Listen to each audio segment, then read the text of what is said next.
J'aurais aimé être un chanteur. À l'époque, tu te rends compte qu'il fallait avoir du talent, après tu étais connu. Aujourd'hui, tu es connu, après on te trouve un talent. Oui. Est-ce que tu peux nous parler de ton amitié avec Black M? Je le déteste. C'est-à-dire que tu peux pas enseigner de la même manière dans le sud, comme dans le nord, comme dans des quartiers dits populaires et chauds. Jawad, qui logeait des gens, aujourd'hui crie Roses, Roses, Roses. Wesh, on a...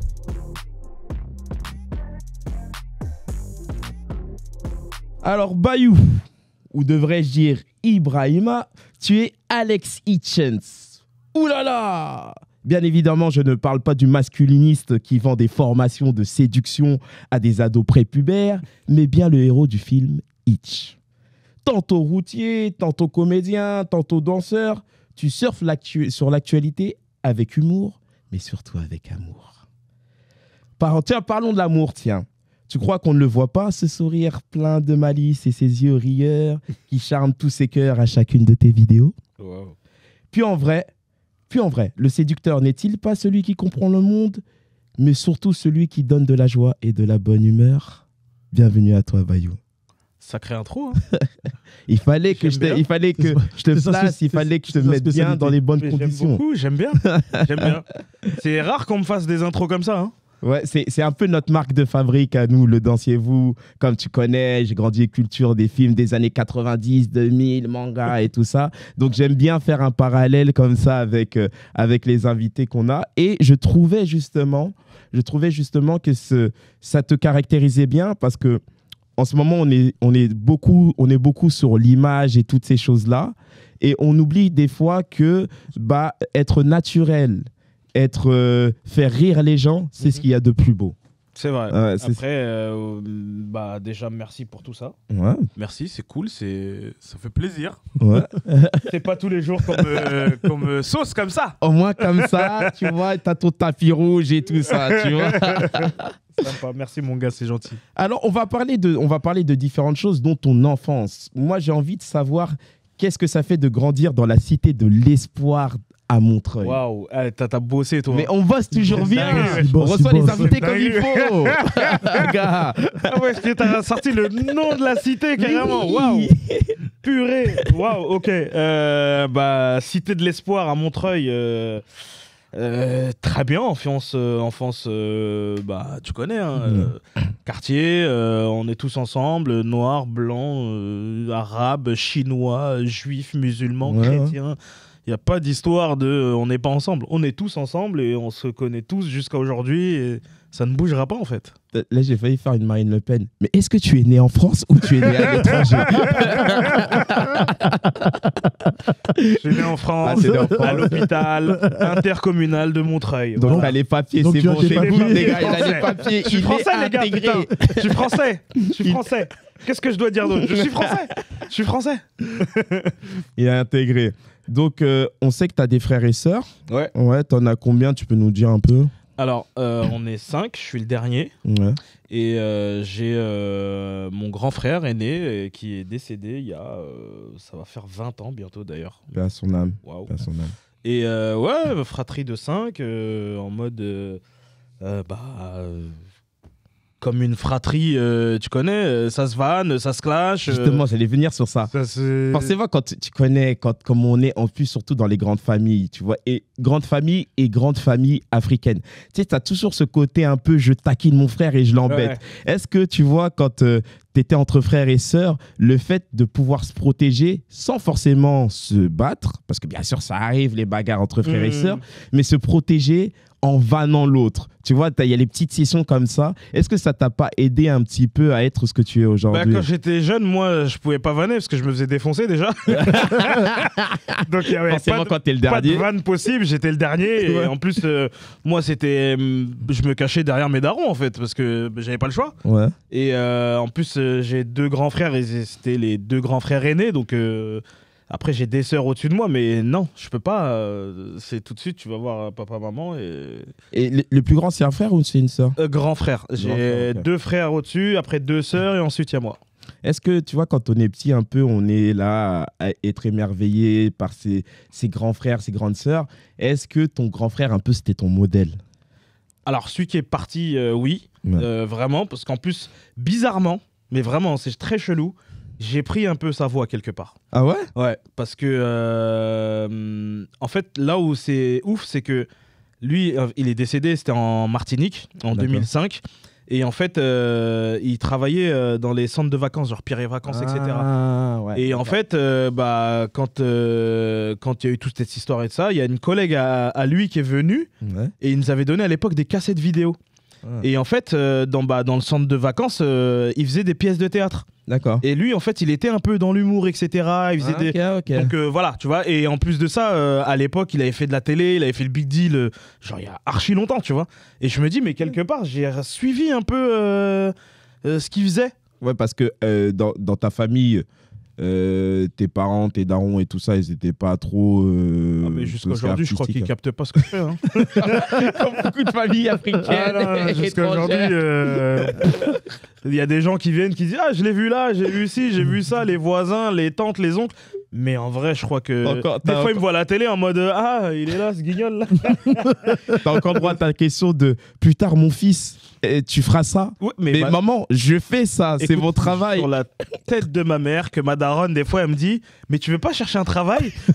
Mais je me dis mais donc tout ce que je fais, ça en fait là, tout ça, ça servait à rien en fait.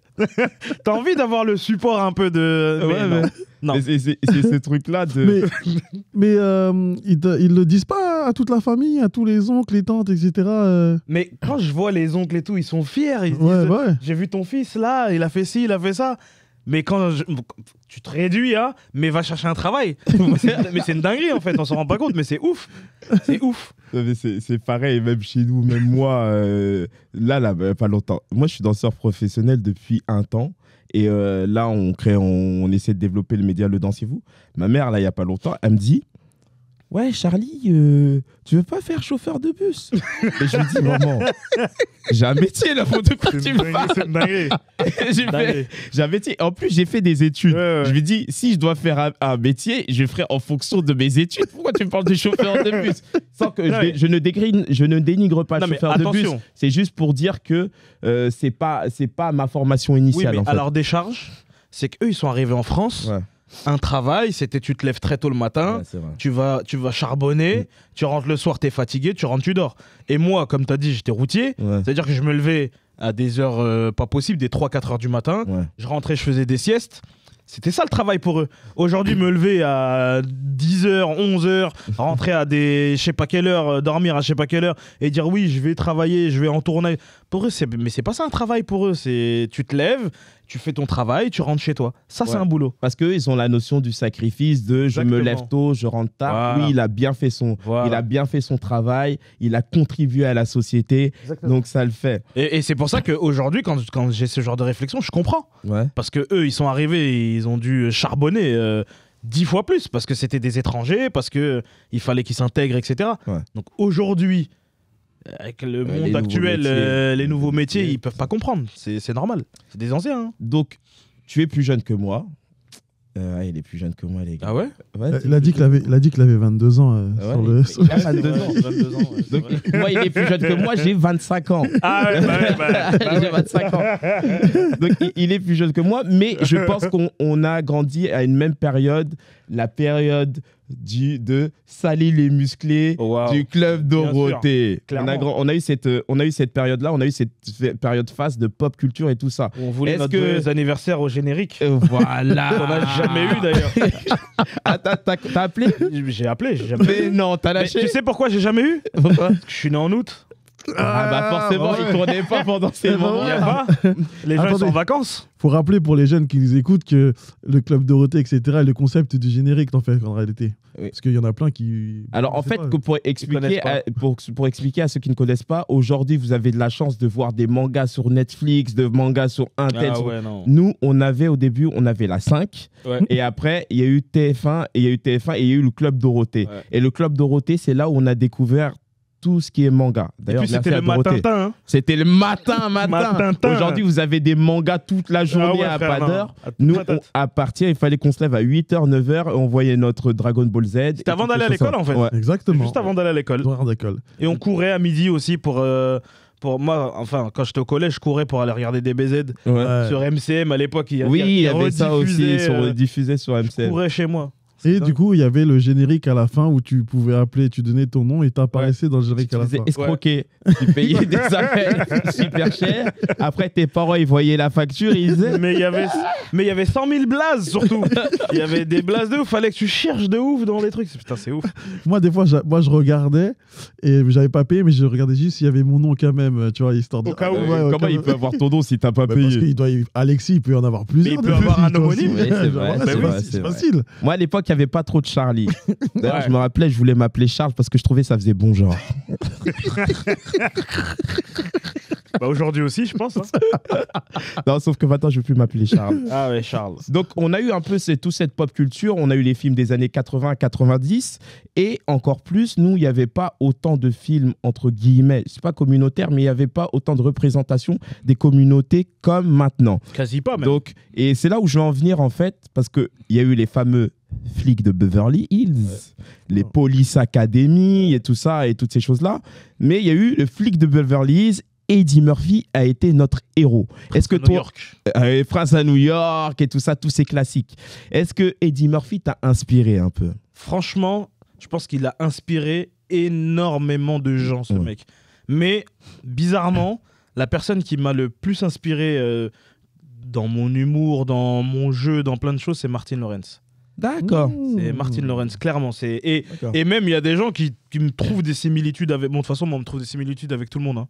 Des fois, on me dit même je ressemble à la Tour Eiffel ou je sais pas, je ressemble à tout le monde et en fait, je ressemble à tout le monde sauf à moi. C'est incroyable. T'inquiète pas, je vais le voir tous les jours aussi. Mais oui, le Martin Lawrence m'a plus inspiré que Eddie Murphy. Mais Eddie Murphy, c'est quand même un gars, faut respecter le gars. Et ouais. Et beaucoup ne le savent pas. Je regardais son histoire, elle est incroyable. Elle est dingue. Je vous la conseille. Même la carrière qu'il a, elle est ouf. Il a commencé en stand-up dans les années 80.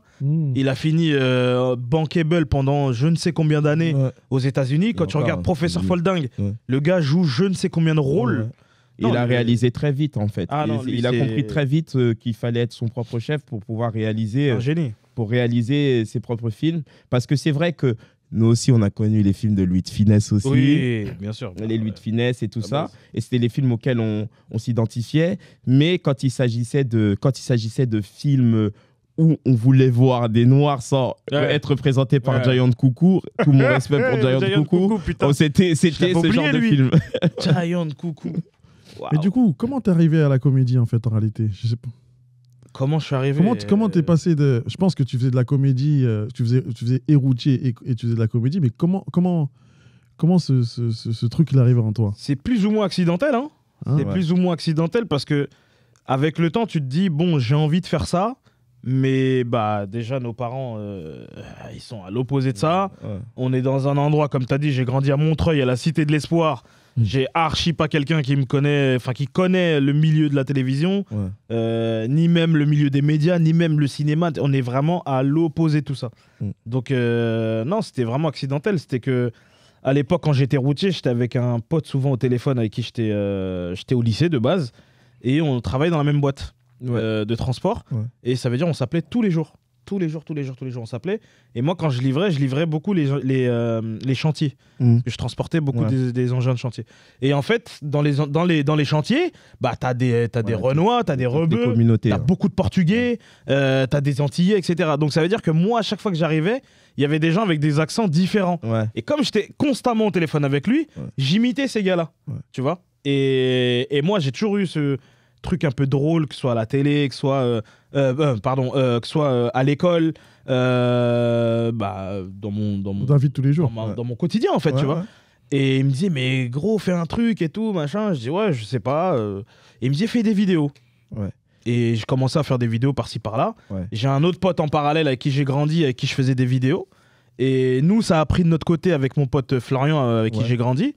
Et mon autre pote de l'autre côté, il me disait vas-y, fais des vidéos, etc. Florian a voulu arrêter. Donc moi, ça me saoulait parce que nous, on était connus pour ça. Pour être et quand mon pote, il m'a dit vas-y, j'en ai fait une, puis deux, puis trois. Il y en a une qui a pété. Et là, c'est parti et c'est là où j'ai commencé à avoir peur, les gars. Et c'est Ah ouais, ça. carrément. Ah, le buzz, ça fait peur. Les buzz, ça Tu fait connais peur. pas. Bah, de toute façon, t'en parles assez dans tes. J'ai vu pas mal d'interviews de toi parce que forcément, On se faut renseigne. connaître son sujet. On se Et renseigne. on te connaît depuis longtemps aussi, Bayou. Je te suis depuis longtemps. T'en as parlé assez, bon, entre les pro-Hollande.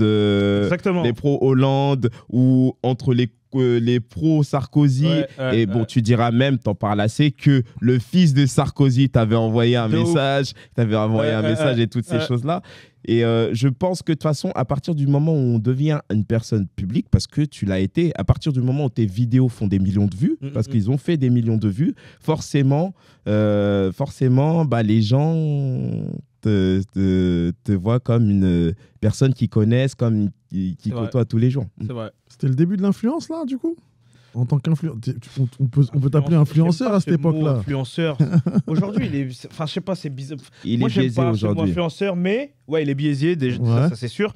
Mais non, pour moi, je voyais pas du tout d'influence, je voyais pas tout ça. Mm. Moi, je voyais juste le truc que bah, je faisais ce que je kiffais à ce moment-là. Les gens commençaient à me reconnaître dans la rue. Et il y a plein de choses qui se sont enchaînées par la suite, tu vois. Mais l'influence, pour moi, j'ai jamais été influenceur. Ouais. J'ai plus été influençable Bah, dans ma moi, vie je trouve qu'influenceur.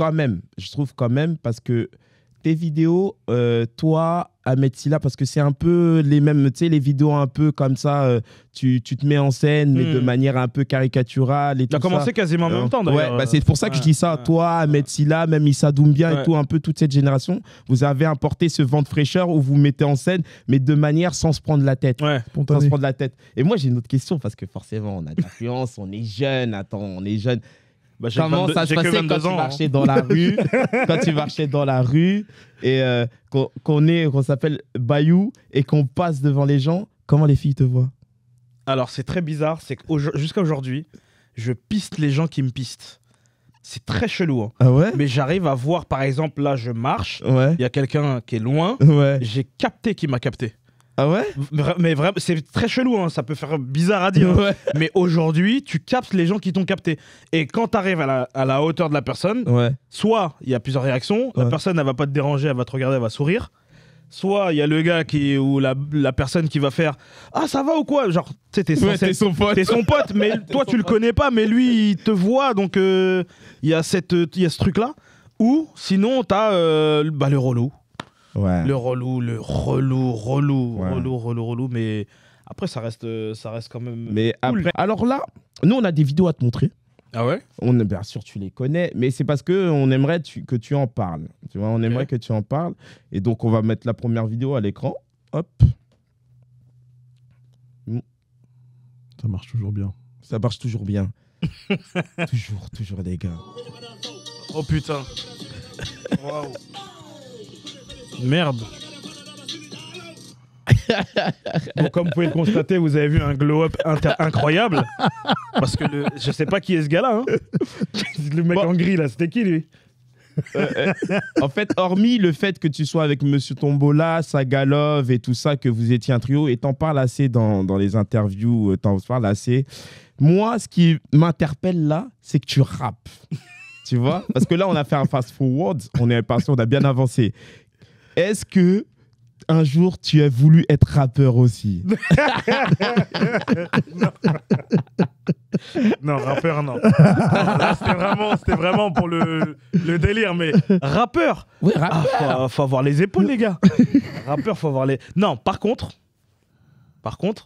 j'aurais aimé être un chanteur.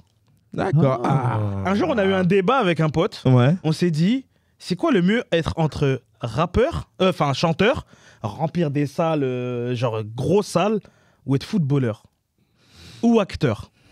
On s'est dit, c'est trois métiers complètement différents, Et trois métiers mais avec trois des risques. métiers avec des risques et une popularité de ouf. Ouais. C'est-à-dire aujourd'hui, tu as un Denzel Washington, tu as une popularité internationale, Ouais. donc tu ne fais pas un pas dans la rue. Mm.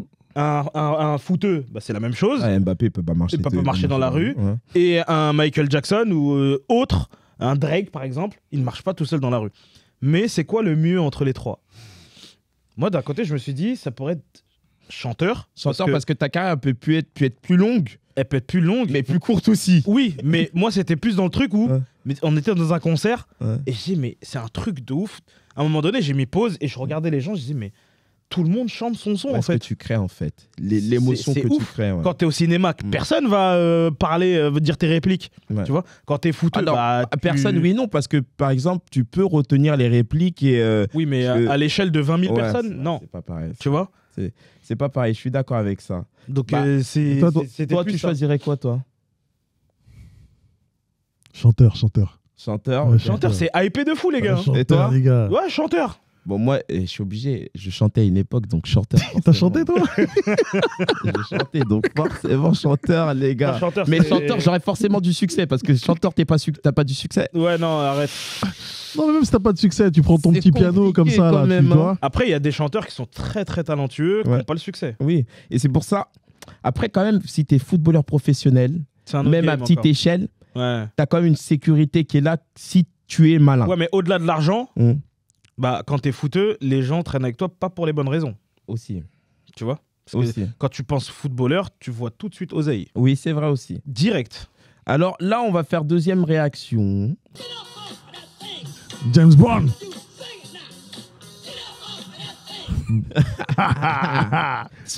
Est-ce que vous connaissiez, bon, je pense que maintenant les gens ils se mettent en scène, vous le connaissez, Bayou danseur. Alors moi, pareil, ça m'intéresse. Balou Brown. Est-ce que ça fait partie de ces gens, parce que tu sais, quand on est petit, on fait un peu, on essaie, un peu touche à tout, on veut essayer les choses, tu vois. Est-ce que tu as déjà essayé de danser? Mais je danse tout le temps, moi. Ouais. Bah oui. Mais de faire en club et tout non, ça. En club, non. Mais tu me mets du son, je danse, gars. D'accord. Je danse. Et là, en fait, bon, pour revenir sur la vidéo, j'étais en tournage j'étais sur un tournage. Et là, je jouais le rôle d'improviseur. Et je devais attendre. J'ai posé mon téléphone, j'ai mis James Brown et j'ai dansé. Il y a du plus beau. Et j'ai dansé, je faisais n'importe quoi. Je trouvais que le personnage allait bien avec la musique de James Brown à ce moment-là. C'est magnifique. Alors nous, justement, c'est pour ça qu'on a créé ce média, le Dansez-vous, pour ceux qui nous découvrent ou ceux qui arrivent déjà jusqu'à là dans le podcast. Ce qu'ils arrivent jusqu'à là dans le podcast. Et à ce moment-là, tu dois dire abonnez-vous. Clique, mec. En fait, la danse véhicule des émotions.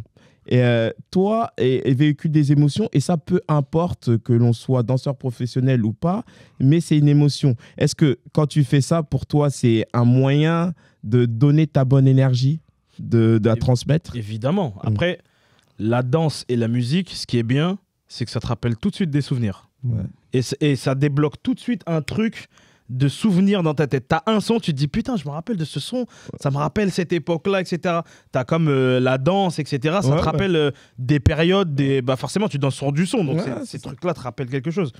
Donc oui, ça te débloque forcément des trucs et ça te crée des moments présents, des moments où tu te dis voilà, t'as envie de profiter du moment, t'as envie de kiffer avec tes potes ou en mode en club ou en solo ou en boîte ou n'importe où en fait. Ça apporte une nostalgie. Et justement, parfait, tu me permets de rebondir sur le sujet dont je voulais parler. Exprès, j'ai tellement l'habitude. On est connectés, c'est pour ça les gars, il y a la connexion. Connexion. Forcément, t'as grandi dans le 93, terre du hip-hop. Ouais. Peux-tu nous parler parce que je pense que tu as cet amour-là, cet amour pour le hip-hop et quels artistes que tu écoutais?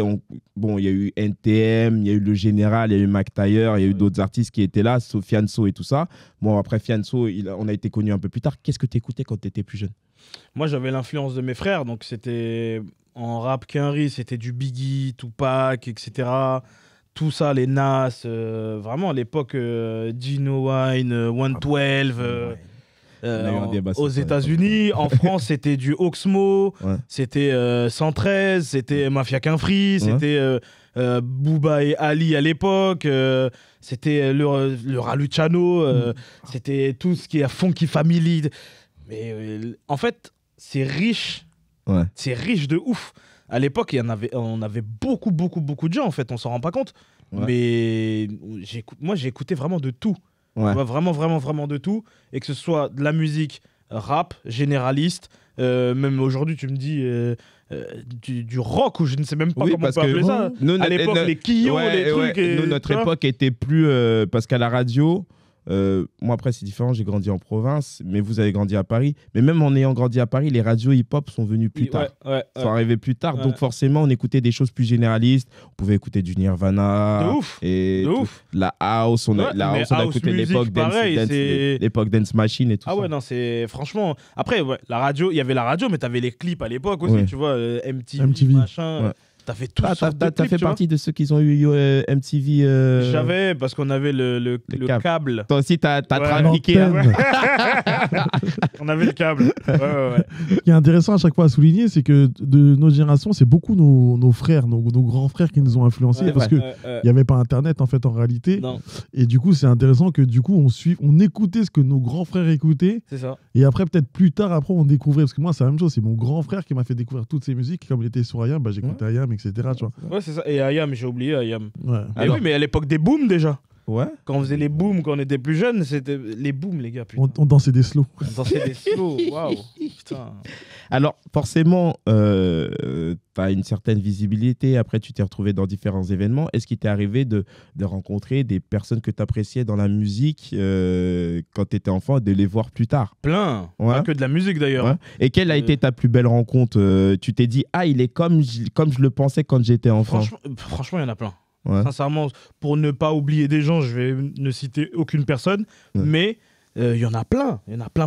Moi, je me rappelle à l'époque où même je travaillais à Touche pas mon poste, c'est là où je croisais des gens connus, tu vois. Ouais. Et quand je voyais, je disais, mais attends, mais la force d'Internet, c'est ça. Ouais. Tu voyais des foot, tu voyais des gens de la télé, franchement, de tout. Des gens, des footballeurs. Tu voyais des gens de la télé, tu voyais des humoristes, tu voyais des acteurs, tu voyais de tout. Et tu te dis, et il te parle comme si de rien n'était. Ouais. Je prends un mec comme Moundir, pour n'en citer qu'un. Un mec comme Moundir. Allez, Moundir, c'était quelqu'un à l'époque. Oui. Et encore aujourd'hui. La fameuse scène mythique. Moundir. Un jour, je le vois, je travaille sur mon poste. Il me dit, ah, Bayou. Je le regarde en mode, mais tu me connais? Il me dit, bah oui, je te suis, je regarde tout ce que tu fais. Pas ça, nanani, nanana. Issa Doumbia, pareil. Franchement, il y en a eu plein. Sur cet aspect de ta carrière. Et il y en a d'autres aussi où... ça va... on reviendra... Surtout cet aspect carrière professionnelle, on reviendra après. Moi, c'était surtout sur l'aspect artistique. Et surtout sur l'aspect artistique. Là, en fait, je voulais revenir sur ça parce que, en fait, c'est un pan important de... Un pan important, les gars. Vous avez vu le vocabulaire et tout ça. C'est une période importante. C'est une période importante de pas mal d'enfants, tu vois, de revoir ces idoles comme ça, de voir des gens qu'ils ont côtoyés, tout ça. C'est impressionnant de les voir en vrai. Ouais. Quand tu les vois en vrai pour la première fois. Mais il y a une personne qui, je pense, est un très bon ami à toi, avec lequel tu fais souvent du sport, qui est rappeur aussi. Oui. Est-ce que tu peux nous parler de ton amitié avec Black M?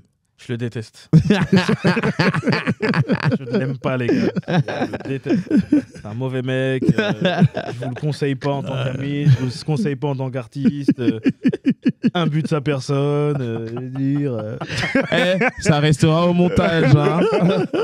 Non, Black M, que dire? Ouais, c'est un ref de ouf. C'est bon gars. C'est un mec qu'on s'entend sur... beaucoup de choses. On a des similitudes sur énormément de choses. Il est guinéen, je suis sénégalais. On a grandi avec les mêmes codes. Lui, en plus, il parle le peul. Au Sénégal, mais au Sénégal, on a le peul aussi, tu vois. Donc, c'est les mêmes codes, c'est la même chose en vrai. Et donc, on s'entend. Maintenant, ça fait plus de 10 ans qu'on se connaît, mais bien plus même. Mais ouais, ça a accroché direct. Aujourd'hui, ouais, c'est un ref et c'est un gars avec qui je suis constamment au téléphone, on est constamment ensemble, on fait du sport ensemble. Y a son gars aussi qui est manager PDG. Lui aussi, c'est un Sénégalais, donc on est à 3, on raconte que des conneries, on sort souvent ensemble. Je suis même parti en vacances avec Black il n'y a pas longtemps, donc non, c'est... D'ailleurs, t'étais sur le plateau. C'est un bon gars. T'étais sur le plateau de... Comment ça s'appelle l'émission de danse déjà? Danse avec les stars. Danse avec les stars. Ouais. Ça t'a pas donné envie un petit peu de... Moi, je peux faire Danse avec les stars. ça passe. Parce que je m'appelle... Mon nom de famille, c'est Sarr. Pas mal. Danse avec les stars. Pas mal. Mais ouais, non, Danse avec les stars, par contre, c'est stylé. Hein. Ouais. J'ai été sur le plateau, tout ça. Même j'ai été à un de ses entraînements. Ouais. Franchement, c'est physique. Cardio, hein. C'est physique. Beaucoup ne le savent pas, la danse. Il y en a, ils voient que l'émission, mais toute la semaine, ils sont en train de répéter, ils sont en train du matin au soir. C'est physique. Franchement, c'est Super physique. cardio. Bon, là, on a un petit jeu pour toi encore. Comme tu connais, on aime les petits jeux. Ouais. Ça s'appelle le bip bip. On va te donner 2 choix. Tu choisis l'un ou l'autre. D'accord? Ok. Donc, mon acolyte ici même va mettre le chrono. Tu me C'est dis bon. quand t'es prêt? C'est bon. En 1 minute, t'as oublié de préciser. Ouais, en 1 minute, bien évidemment. Ok. Top. France ou Sénégal? Sénégal. Pas direct. Montreuil ou Paris? Montreuil.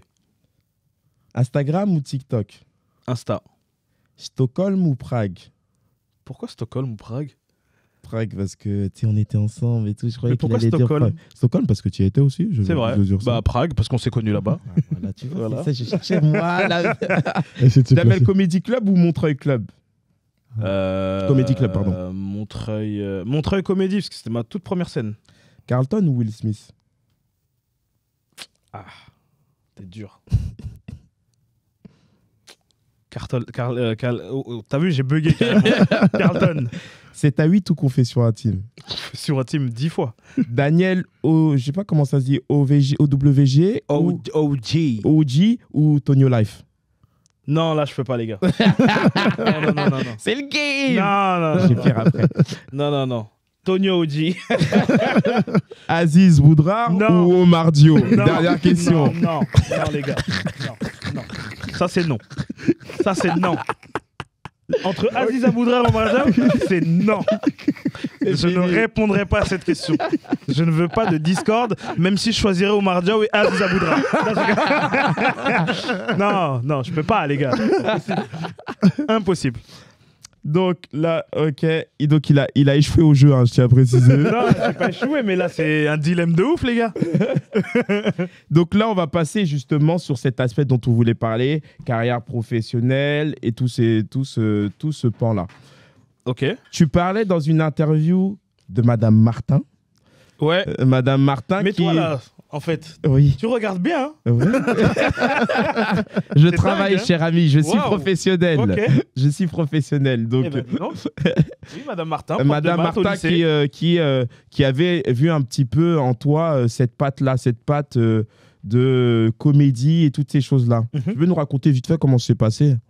Avec Madame Martin. Ouais. Alors, Madame Martin, j'espère qu'elle est en vie encore aujourd'hui, parce que c'était vraiment une dame bienveillante. Ouais. Tu sais, quand t'es à l'école, souvent tu te dis, bon, vas-y, ce prof-là, ce prof-ci.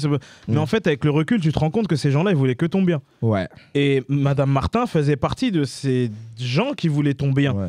Et je me rappelle, c'était une petite dame d'un certain âge, Ouais. cheveux courts, elle avait des lunettes et elle avait un truc dans le regard où, tu sais, elle avait beaucoup de bienveillance. Ouais. En même temps, elle avait de la tristesse. En même temps, elle avait... Tu sais, avec le recul, quand je me rends compente, je me dis, mais il y a des fois, on a joué le con avec les profs, alors que beaucoup. ils voulaient grave notre bien, en fait, tu vois. Et elle en faisait vraiment, vraiment partie. Ouais. Et elle, c'est l'une des premières à me dire, mais...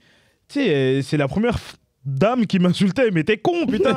Mais va faire de l'humour au lieu d'être là, à faire des cours de maths, des machins, des trucs. Et elle, elle a toujours été bienveillante et franchement, je sais pas si elle est encore en vie aujourd'hui et je l'espère vraiment. Ouais, c'est Madame Martin. Donc si Madame Martin, j'espère que vous êtes ou encore là. enfant de Madame Martin qui travaillait au lycée Joseph Cugnot à Neuilly-sur-Marne, merci Madame Martin. Bon, par contre, le nom du lycée, il est Voilà. un peu bizarre quand même. Ouais, il est Joseph chelou, Cugnot. mais Madame Joseph Martin, Cugnot, Donc, et tu parles aussi souvent de ton parcours, du fait que tu étais routier, et que c'est là de toute façon que tout a commencé, tes inspirations, tes vidéos. Mais moi, je veux savoir un peu, quand tu es routier, tu es un peu seul avec toi-même, ça c'est clair. Clairement. Tu t'en parles assez souvent. Très clairement. Et quand on est seul avec soi-même, comment c'est le processus de création? Surtout ça, moi qui Mais gars, m'intéresse. des fois, je parlais tout seul dans le camtar. Mais t'as rien d'autre à foutre en fait. Tu sais que j'avais carrément un programme radiophonique. Ah ouais? Genre de telle heure à telle heure, j'écoutais telle émission. Ouais. Dès que cette émission-là elle est finie, j'ai bifurqué sur une autre radio. Après, je bifurquais sur autre chose. Et dès que toutes les émissions du matin étaient finies, Là, j'étais en mode chill, détente. J'écoutais des sons par-ci par-là. Mais j'avais toujours un truc précis. Et à l'époque, Hanouna, il était sur Virgin Radio. Ouais. Et j'écoutais beaucoup cette émission. Et un jour, il disait, ouais, si vous avez un prénom pas comme les autres, appelez, etc. Et moi, j'appelle. Il me dit, ouais, tu t'appelles comment? Je dis, ouais, je m'appelle Bayou. Il me dit, ah, ok, et tout, machin. Et j'ai appelé. Ils m'ont passé à l'antenne, Cyril il me parlait, etc. J'avais gagné un téléphone à l'époque. Et en fait, gagné, propre. bah ouais. Hein. Et il me dit après il y avait un autre truc où il fallait faire des imitations, je rappelle. Ouais. Et on me dit tu sais faire quelle imitation? Je dis ouais, j'imite bien Pumba. Et on me dit bah vas-y, tu veux pas passer à l'antenne le faire? Je dis ouais, vas-y. Et de là en fait ils m'ont kiffé. Un jour ils sont venus pour ils ont voulu faire l'anniversaire surprise de Cyril. Ils m'ont appelé, genre est-ce que tu veux venir? Je dis bah ouais, pourquoi pas. Et en allant là-bas, genre il y a plein de gens et tout, et il y a des mecs qui travaillent avec lui en télé, et ils commencent touche pas à mon poste, ça commence à faire du bruit et tout. Et je rencontre un mec qui s'appelle Eric Mendes, c'est de là que je le rencontre, je finis chauffeur de salle, tu vois comme quoi la vie des fois c'est... Tu fais pas les choses par hasard, hein. Et c'est comme ça que tout s'est emboîté. Et Eric Mendes, c'est le chauffeur de salle de beaucoup d'émissions. Beaucoup d'émissions. Beaucoup c'est le meilleur d'émissions. en France aujourd'hui. Bah, oui, clairement, c'est le meilleur. C'est vraiment le Et meilleur. comme quoi, la chance, elle se saisit en fait en réalité. Hein. C'est pas la chance, c'est C'est Dieu, pas la- frère. Ouais, C'est Dieu. tout à fait. Tu rencontres pas les gens par hasard, tu n'es pas un Exactement. endroit par hasard. Bah, C'était comme ça, c'est écrit. Bah, du coup, quand tu le racontes, Eric Mendes te dit t'aide un peu dans... Tu deviens toi-même chauffeur de salle. Ouais. Tu deviens toi-même chauffeur de salle, donc tu es amené, comme tu nous le disais précédemment, à être dans les plateaux de TPMP, à chauffer la salle, qui est un vrai exercice. Claire. Et c'est peut-être ta première entrée avec tout ce qui est comédie, théâtre et toutes ces choses-là. C'est un peu ça, ouais. Bah, en fait, le métier de chauffeur de salle, c'est un spectacle tous les jours, en fait. Ouais. Parce que tu répètes la même chose, tu dois mettre l'ambiance. En fait, pour ceux qui ne savent pas, un métier de chauffeur de salle, c'est, par exemple, moi, c'était TPMP, donc tu prends la place de Cyril. Moi, j'étais là et en fait, je chauffais la salle. En mode, levez-vous, applause et tout. Là, il va y avoir le générique, taper des mains, tac, tac, tac, tac. Hop, levez-vous, machin, tout le monde crie. Après, t'expliquer comment ça se passe. Tu faisais toujours les mêmes vannes. Ouais. Et Eric, en fait, il m'a formé de ouf là-dessus parce que lui, il a vraiment été... Ce mec est fort, on s'en rend pas compte. Ouais. Et lui-même ne le sait pas, mais il est fort. Donc, ça veut dire qu'il a cette fibre humoristique et drôle, tu vois. Forcément, faut l'avoir. Et si tu l'as pas, bah, t'es mort. T'es mort direct. Et du coup, c'est comme ça que ça s'est fait. Et le métier de chauffeur de salle, ça t'aide beaucoup. Hein. Beaucoup. Et du coup, comment ça s'est passé? Du coup, ta première expérience en fait en réalité t'imagines que t'es chauffeur routier et que tu passes directement à chauffeur de salle. Ouais. J'ai flippé. Et je me rappelle, la première fois où je chauffais tout seul, c'était Michel Drucker l'invité. Ok. T'es mal à boucle. Michel Drucker. Dingue. Je passais de le regarder tous les dimanches. Mon daron, il regardait toutes les... Mais quand je t'ai dit toutes les émissions, il y avait ça. Et juste avant, t'avais... comment il s'appelle là sur TF1 Chuck Norris, là. Ouais, Walker, Texas Ranger. Ça veut dire que c'était l'un et l'autre. Ça veut dire nous, tous les dimanches, c'était l'un et l'autre. Ah, moi aussi. Je passais de le voir de toute ma vie à la télé. Et là, je le vois en vrai, comme je te vois là, en fait. Et déjà, t'es impressionné. T'as plein de choses, t'es dans le track, t'es dans le truc, et on va dire c'est passé, tu vois. Mais avec le temps, tu t'améliores avec le temps, c'est normal, tu vois. Donc là, ça y est, t'es là, et après tu rentres en radio, si je ne me trompe pas. Ouais, avec Eric toujours. Avec Eric. Ouais. Énergie. Non, c'était Radio VL à l'époque. Radio VL et tout. Qui s'appelle VL Média aujourd'hui. Ok, c'est toujours là. Ouais, c'est toujours là, c'est toujours là. Je connais VL Média. Bah c'est ça, c'était Radio VL, on faisait dans une petite cave. Un média comme ça résiste autant comme ça. Ah non, mais parce que c'est le fondateur qui est un gars à moi de fou aujourd'hui, Manu Semo, lui, on l'a connu, il était ado et il a monté son truc tout seul. C'est-à-dire que c'était une petite cave, t'avais ta régie, il y avait l'émission, etc. Et Manu connaissait Eric. Et il a dit, ouais, ça te dit pas de faire une émission et tout? Eric, il a dit, ouais, je sais pas et tout. Et en fait, nous, il nous en a parlé. Et quand il nous en a parlé, on a dit, bah vas-y, viens, on monte une team et on le fait, tu vois. Et à l'époque, notre tout premier invité, c'était Issa Doumbia.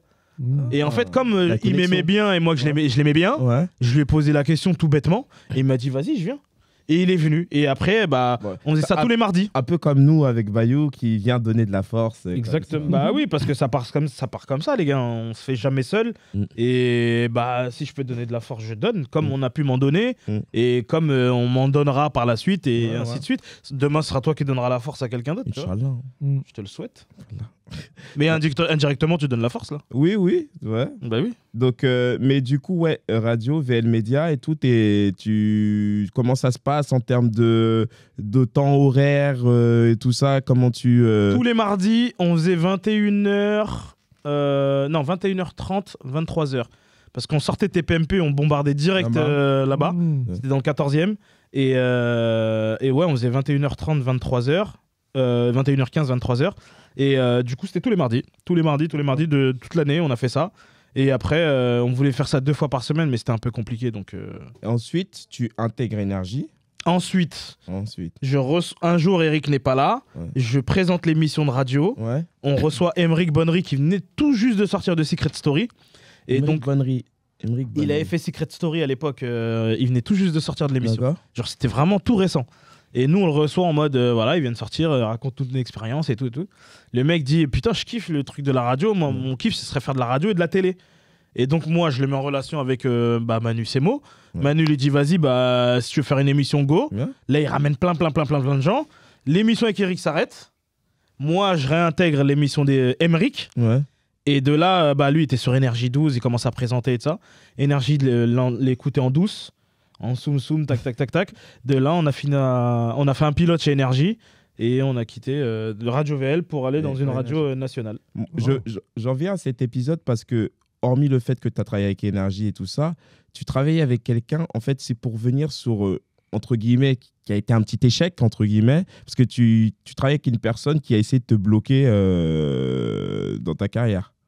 Ouais. Oui. Il connaît son karaté. Ah ouais. Qui a essayé de te bloquer dans ta carrière. Il a ramené bien ça. Hein. Sans donner le nom, parce que c'est pas. Moi, l'important c'est pas de donner les noms. Il y a prescription. Et en plus, la prescription, c'est comment, parce que ça peut arriver à nous tous, en tant que nous sommes, comment on fait pour rebondir de tout ça. Parce qu'à la même époque. Tu le dis, ça, c'est pas moi qui vais donner la news, mais tu étais sur Neuilly-sa-Mère. Tu allais aller sur Neuilly-sa-Mère. J'étais en tournage. Donc, comment on gère ce stress un petit peu? Écoute, tu sais, il n'y a pas longtemps, j'ai fait une story sur ça. Je disais que dans la vie, tu peux être avec un pote, ton mec, ta meuf, ton gars que tu considères comme ton frère, une personne que tu considères comme ta sœur. C'est-à-dire que vous êtes H24 ensemble. Tu le considères en fait, c'est limite quelqu'un de ta famille. Ouais. Du jour au lendemain, fini. Personne. Tu peux passer de j'aime trop cette personne à je hais cette personne.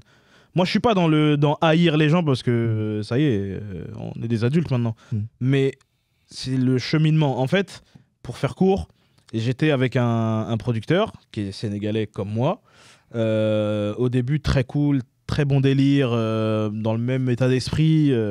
Voilà, il fait beaucoup. Les gens ne s'en rendent pas forcément compte. Il fait beaucoup, mais à la fois, il n'est pas non plus, comme on dit, mais pas de l'eau dans son vin. Okay. Voilà.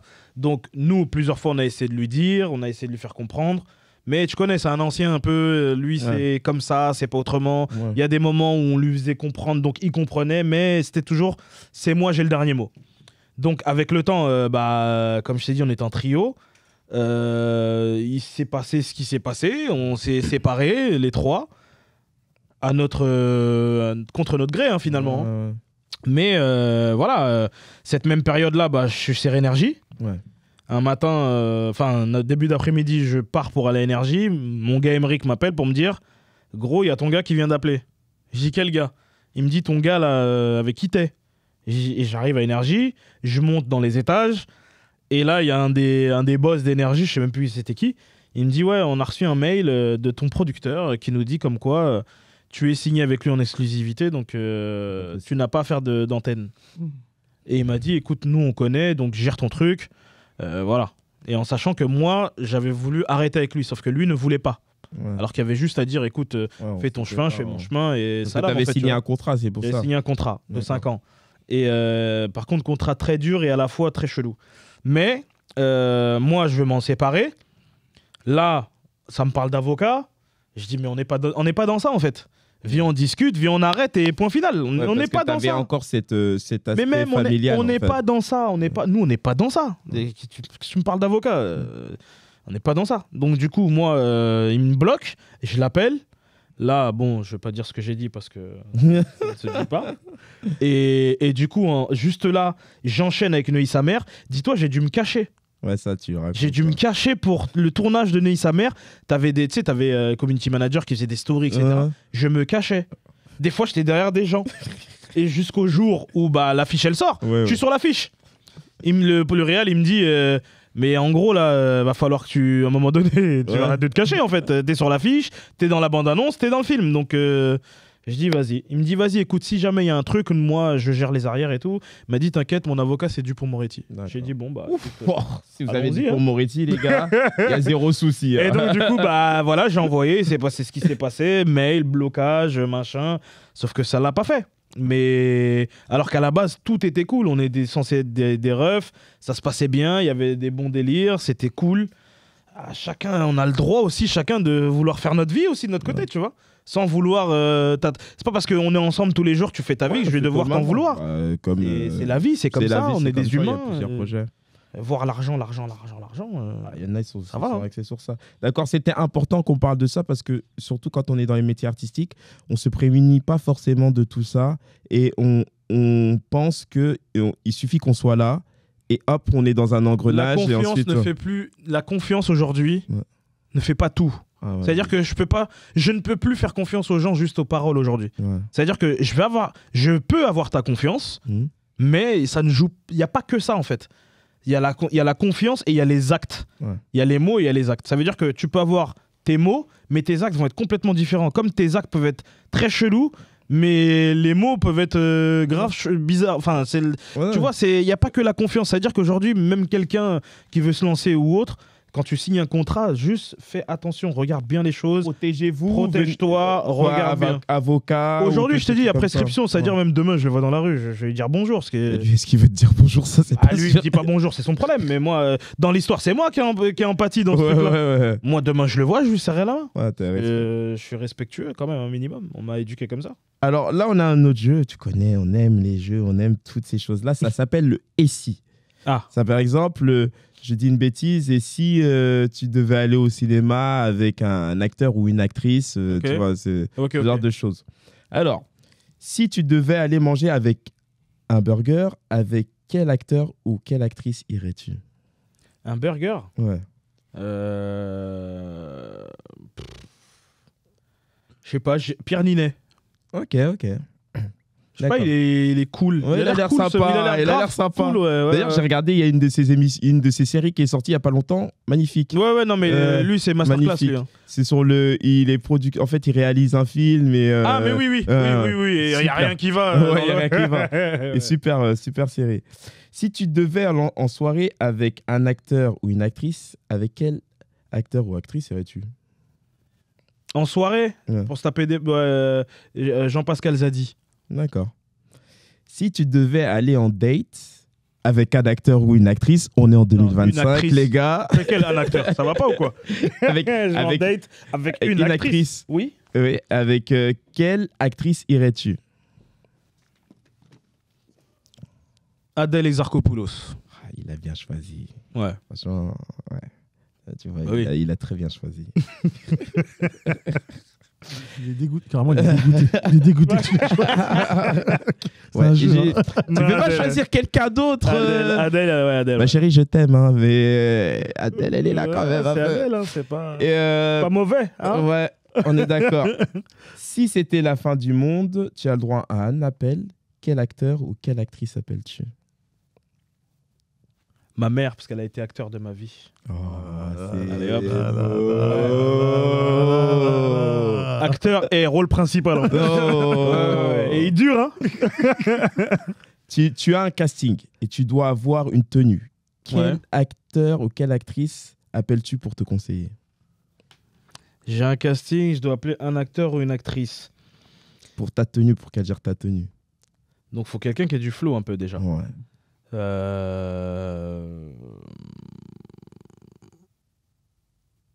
Bonne question. Will Smith. Ok. Je lui parle en Wolof en plus. Will Smith, Nagadef. Là, on va parler d'une partie en fait qui est importante pour nous, qui sommes tous artistes dans cette salle, c'est les réseaux. Ouais. Les réseaux et tout ce que ça importe. Aujourd'hui, on est dans une ère où beaucoup de jeunes veulent réussir, mais pensent qu'il suffit juste d'être sur Instagram, sur TikTok, et c'est bon. En occultant, en enlevant tout ce qu'il y a à faire avant d'atteindre tout ça. On sait que tu es souvent sur les réseaux et tu parles et tu as commencé comme ça. Je suis né artistiquement sur les réseaux. Tu es né artistiquement sur les réseaux. Bon, tu peux nous dire brièvement, nous parler de cette vidéo qui t'a fait buzzer. C'était grâce à François Hollande à l'époque. Je faisais des vidéos où je réagissais sur l'actu. Ouais. Et c'était François Hollande le président. Et bah, il n'y a rien qu'à aller, lui. Et franchement, il n'en mettait pas une. Et donc, du coup, moi, c'était à manger de ouf pour moi. Et du coup, je faisais plein de vidéos autour de François Hollande. Et je crois que c'était une vidéo des radars, je crois. Parce qu'il y en a eu 2-3 qui ont très bien marché, mais je crois que c'était les radars. Genre, en gros, c'était les radars, les flashs et tout. Genre, ils avaient augmenté des radars et machin. Et j'avais fait un truc sur ça. Donc, ouais, je crois que c'était les radars. Ouais. Donc, tu dis souvent, parce qu'on oublie en fait cet aspect, que le métier, et surtout le métier artistique, c'est du sacrifice. Parce que tu as dit que tu étais routier et que tu as commencé, quand tu as commencé à être chauffeur de salle et tout ça, il y a des choses que tu as arrêtées parce que tu ne pouvais pas faire les deux en même temps. Ouais, j'ai arrêté le métier de routier, parce que le métier de routier, tu te levais tôt et tu finissais un peu tard. Et le métier de chauffeur de salle, tu commençais tard et tu finissais tard. Donc, fallait jauger. Et j'ai fait ce sacrifice-là. Et je regrette pas du tout aujourd'hui. Ouais. Je regrette pas du tout. Si tu avais un conseil à donner à cette nouvelle génération qui est très réseau, quel serait ce conseil? Instruisez-vous. Ouais. Parce que là, vous êtes plus en train de vous détruire que vous instruire. Là, à l'époque, tu te rends compte qu'il fallait avoir du talent, après tu étais connu. Aujourd'hui, tu es connu, après on te trouve un talent. C'est qu'aujourd'hui, tu as plein de gens, ils sont connus pour rien.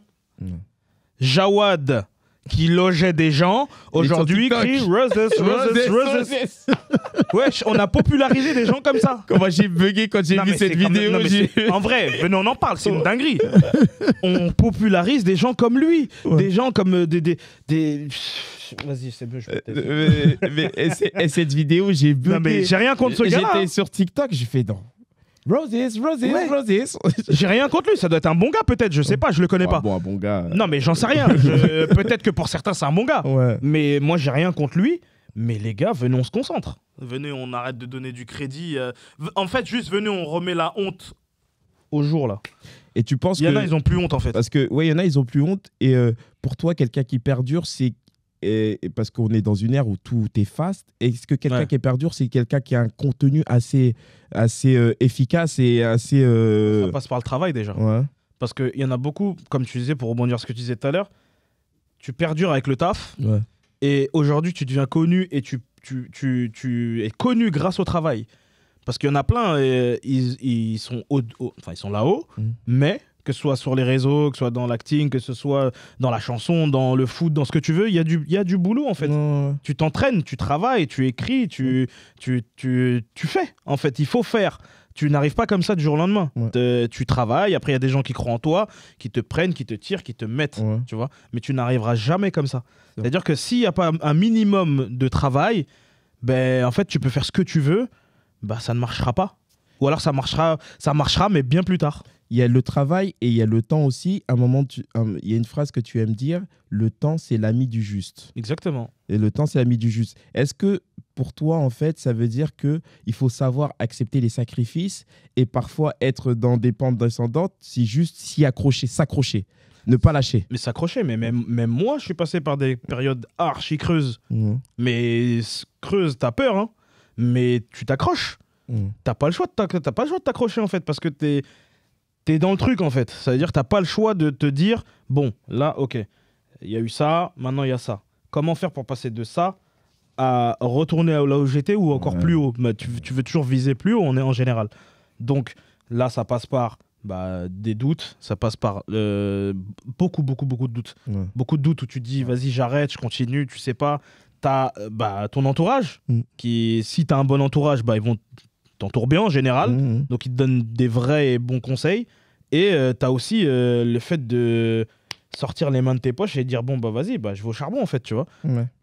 T'es obligé de passer par là, mais quand t'as une période de doute, ou même moi, je suis passé dans des sacrées périodes, où, gros, c'est chaud, même mentalement, t'as envie de plus rien faire, en fait. C'est encore actuel. C'est encore actuel que tu dis des fois, est-ce que je... Parce qu'on... Mais il y a plein de moments où j'ai envie d'arrêter, moi. Ouais, même quand ça va bien. Il y a des moments où j'ai envie d'arrêter, j'ai envie de me dire, mais en vrai, pourquoi je me fais chier? Pourquoi je retourne pas dans mon camion faire un autre truc ou même travailler dans un bureau, tu vois, genre, mais je me dis, j'ai commencé en 2011, 2012, on est en 2025. T'as fait tout ça? Ouais, tout ça quand même. Y a quand même un peu chiant d'arrêter là, non? Ouais, je suis d'accord avec toi. On va parler d'AD1 Party, on va finir sur ça. C'est tes projets. On parlait en off d'une série que tu vas créer, qui est une série sur le système scolaire. Ouais. Le système scolaire. Est-ce que c'est le fait d'avoir grandi à Montreuil dans le 93 et d'avoir vu un peu toutes les carences de l'enseignement, de l'éducation, qui t'a dit, bon, il faut qu'on montre quand même aux gens ce qu'est la vie de ces jeunes-là et qu'il y a une autre manière de leur enseigner les choses. Clairement. C'est surtout que... Les techniques, cette question. Hein. Ouais, les techniques, mais je l'ai très bien compris. mais oui, parce que en fait, dans l'enseignement, aujourd'hui, j'ai l'impression qu'ils font aucun effort pour s'adapter en fonction des endroits où ils sont. C'est-à-dire que tu peux pas enseigner de la même manière dans le sud, comme dans le nord, comme dans des quartiers dits populaires et chauds, et comme dans des quartiers où c'est très très safe et c'est que des gens genre très bien soignés, bien trucs, machin. C'est pas pareil. Tu peux pas enseigner de la même manière. C'est-à-dire que tu es obligé de t'adapter en fonction de... Donc moi, à Montreuil, quand j'enseignais, il y a des profs, ils essayaient de nous faire comprendre les choses. Mais t'en as d'autres, ils suivent leur truc en fait. Mais ceux qui suivent leur truc, mais je suis pas avec toi parce que tu parles pas ma langue. Je dis pas qu'on a une langue différente, mais tu me parles pas en fait. Moi j'ai besoin que tu me parles. Si tu me parles, là je t'écoute, tu vois. Et comme plein aujourd'hui, ils ne parlent pas aux jeunes. Ils parlent pas au petit peu en fait. Ça veut dire qu'il y en a plein, ils sont perdus, ou t'en as d'autres, ils ont pas envie. Moi, l'anglais à l'époque, on me donnait pas envie d'apprendre l'anglais. Parce qu'on a un vrai problème avec les langues, on a un vrai problème. On a un vrai problème. Mais la France a un problème avec toutes les langues. C'est le seul pays, l'un des seuls pays au monde où l'anglais, tu trouves une personne sur 10 qui parle anglais. Alors que tu vas dans n'importe quel pays du monde, tu parles anglais, la personne elle te répond automatiquement en anglais. Mais l'anglais, on me donnait pas envie de parler anglais. C'est normal. Tu vois, genre, on me disait pas que à l'époque, plus tard ça peut t'aider, tu peux avoir ci, tu peux avoir ça, tu peux faire ci. L'apprentissage des langues se fait vraiment sur le tard et à l'oral. À l'oral, vraiment, c'est le meilleur apprentissage. Ouais, mais comment tu veux faire si on te dit, t'as des verbes irréguliers, apprends-les ou sinon t'as une punition? Mais non, c'est pas comme ça que ça marche. C'est apprends, etc., patati patata. Mais c'est une autre manière de faire. Moi, je pense que le système scolaire aujourd'hui devrait s'adapter en fonction. C'est un travail en plus, certes, mais je pense qu'il y aura beaucoup plus de résultats par la suite. Ok, et il y a une autre série, Le mec est productif. Le mec est productif en 2025. Il y a une autre série, et là c'est sur les films d'action. Est-ce que c'est un peu un hommage à l'amour que tu avais pour les films d'action de l'époque? Mais très clairement, très très clairement. C'est un mélange entre Flics de Beverly Hills, c'est un mélange entre plein de genres, vraiment plein de genres.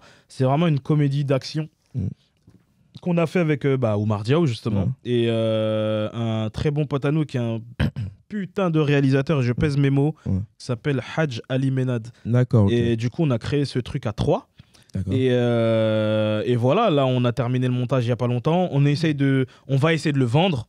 Et je sais que ça peut marcher parce que aujourd'hui il n'y a pas ce genre de format-là, comme il y avait avant, à l'époque, avec nos codes à nous. Je vois ce que j'ai compris. Donc ça, on y croit beaucoup. Alors pour finir, qu'est-ce qu'on peut souhaiter à Bayou Sarr? La santé, déjà, dans un tout premier temps, parce que sinon on peut rien faire.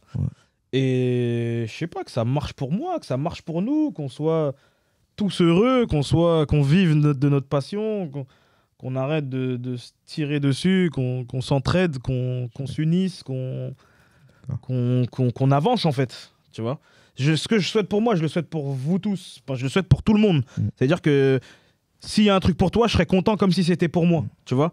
Je sais pas si ça sera réciproque chez certains, mais au moins moi je le pense, c'est pas grave. Tu vois, venez on s'entraide, venez on s'unit, venez on se donne la force, que ce soit une petite ou énorme, on s'entraide en fait, parce qu'il y a que comme ça que ça marche. Et comme je dis, on s'est jamais fait tout seul. Même quand t'es né, t'avais besoin de quelqu'un pour sortir. Et quand tu vas mourir, tu auras besoin de quelqu'un pour t'enterrer. Donc, de toute ta vie, tu auras besoin de quelqu'un. Ouais. Donc, venez, on s'entraide. C'est tout ce que j'ai à dire. Et voilà, l'entraide, ça passe par là. En tout cas, merci d'être venu sur le plateau de l'Audancez-vous, Bayou Sarr. Et on te souhaite tout le bien aussi possible. Merci, je souhaite beaucoup de bien à ce podcast, cette émission bienveillante, bon délire. Il y a des gens beaux, il y a des Américains qui sont là, il y a des Quinry, il y a des sauces, je ne sais pas pourquoi elles sont là d'ailleurs. Il y a des sauces, Tour Eiffel, le quartier. C'est quand même dingue en fait. Il y a des abat-jours, c'est fou en fait. En tout cas, merci. Merci à vous les gars. Madévisson, bravo. Merci.